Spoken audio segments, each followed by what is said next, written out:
Welcome. If you want to turn on always on display in your Samsung Galaxy S21 Ultra, at the first we have to go for the settings. Next, find lock screen, click on the always on display, then turn it on.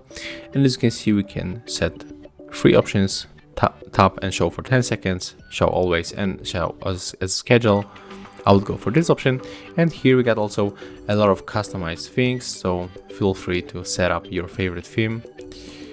And we can also change the screen orientation and auto brightness we can set up also. So right now when you lock our device, our always on display will appear on the screen. Thank you guys for watching, leave thumbs ups, comments and subscribe to our channel.